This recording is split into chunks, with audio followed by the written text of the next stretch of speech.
Кыргызстанда 2018 жылы республикалык бюджетке 6 миллиард 633 миллион сомдон ашык каражат түшпөй калды. Өкмөт былтыр жыл башында 141,5 миллиард сом жыйнайбыз деп пландаган. Бирок иш жүзүндө жылдын аягында 135 миллиард сом топтолуп, бюджет 95,7% гана аткарылды. Ансыз деле кирешесинен чыгашасы көп казынага акча кайсы булактардан түшпөй калды? Финансы министрлигинин маалыматына көңүл буруп көрөлү. 2018 жылы өлкө казынасына салыктан 2,3 миллиард сом, бажы төлөмдөрүнөн 1,8 миллиард сом, трансферттер боюнча 1,9 миллиард сом жана мамлекеттик мүлктөн 2 миллион сом кем түшкөн. Салык кызматынын түшүндүрмөсү боюнча ага бир топ себептер бар. Мисалы, өлкөдөгү ири 9 ишканада кирешеден салык аз топтолду.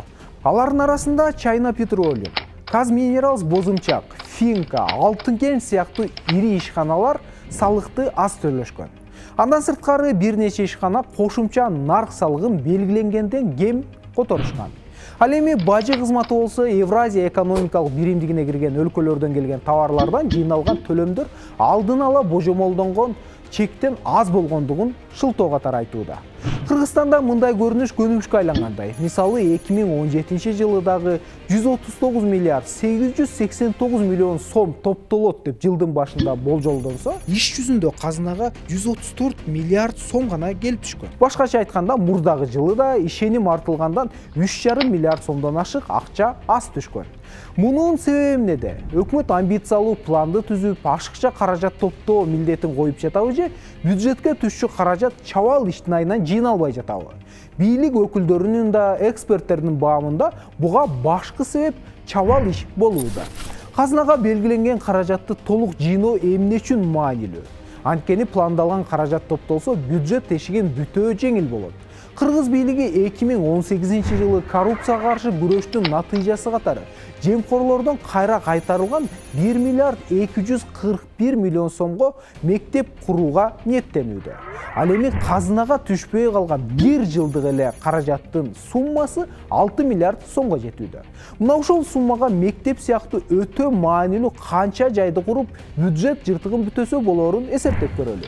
6 миллиард сом Бишкек шаарынын дээрлик 1 жылдык бюджетине тете болсо, Ош шаарынын 6 жылдык бюджетин түзөт. Кыргызстанда эң аялуу тармак болгон саламаттыкты сактоо министрлигинин 1 жылдык чыгашасынын жарымына барабар.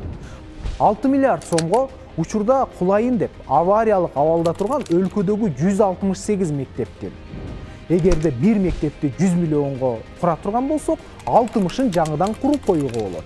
Бюджетке түшпөй калган каражаттан тышкары көмүскөдө калган же сол чөнтөккө кеткен каражаттын көп экендиги да айтылып келет. Маселен, Кыргызстандын эсеп палатасы 2017 жылы республикалык бюджеттин резерви менен жоготууларын 8,8 миллиард сом деп эсептеп чыккан. Бул расмий түрдө эсептелген гана. Кыргызстанда бюджетти кураткан ушундай иштерди баалоо жана жооптуу адамдарды теске салуу жок десе, парламенттеги коалиция жыл сайын бузуп кайра түзгөн өкмөттө бажы жана салык кызматтарын дал ушул көрсөткүчтөр менен баалоо унутта калганда. Эми 2018 жылы бюджетке түшпөй калган 6 миллиард сомдон ашык каражат үчүн ким жооп берет? 2019 жылы болсо жыйналат деп бюджетке киргизилген 151 миллиард сомдон киреше түшөбү. Азырынча бул жоопсуз суроо.